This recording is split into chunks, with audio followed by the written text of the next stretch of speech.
Hey everyone, today we're looking at doing some vertical subtraction. Now this is your first real go at doing a vertical subtraction, so we want to make sure that we set our problems out and do it all correct from the start. So what I've got here is a simple problem of 45 take away 12.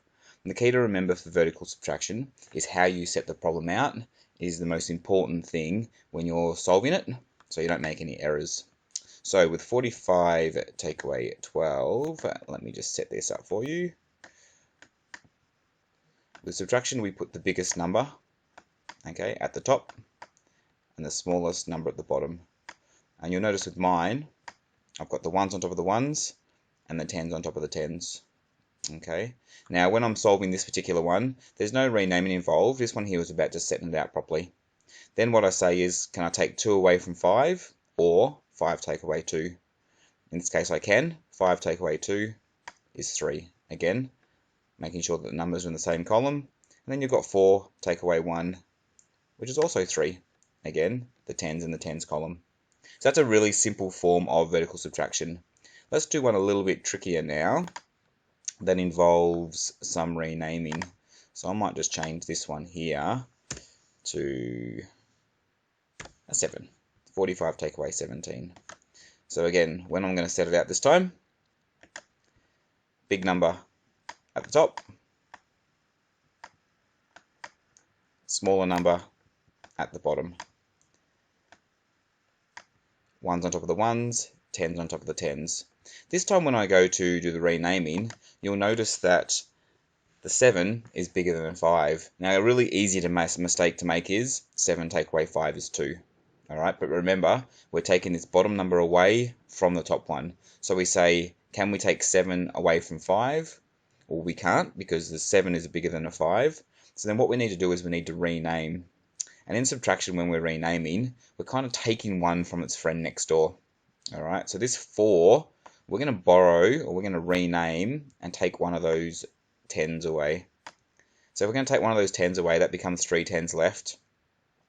Now that 1 10, when it goes into the ones, will get broken up into 10 little ones. Okay, so this 5 is no longer 5. This 5 now becomes 15. Alright, because we had 5 ones initially, and then we've taken that 1 10, made it into 10 ones, and now we've got 15 ones. Now when we do it, we say, can we take 7 away from 15? Yep, we can, because 15 is bigger. So 15 take away 7 is 8. And then 3 take away 1, we can do that for also, is 2. So some really important things here. The first important thing is that your columns are aligned. The ones on top of the ones, the tens on top of the tens. The second important thing is that you have the big number at the top. So 45 take away 17. And then the third thing is the renaming. Now I've used a different color to show the renaming. Okay, makes it really easy to see the changes that I've made. When you're renaming, you're taking one from the bigger column, I guess. In this case, it's the tens. And I'm putting it into the smaller column and breaking it into its smaller pieces. So 1 10 becomes 10 ones. Let's do one more practice before we finish this video. Alright, let's change the numbers up to make it a bit more interesting. Let's just say something like 53 take away 24.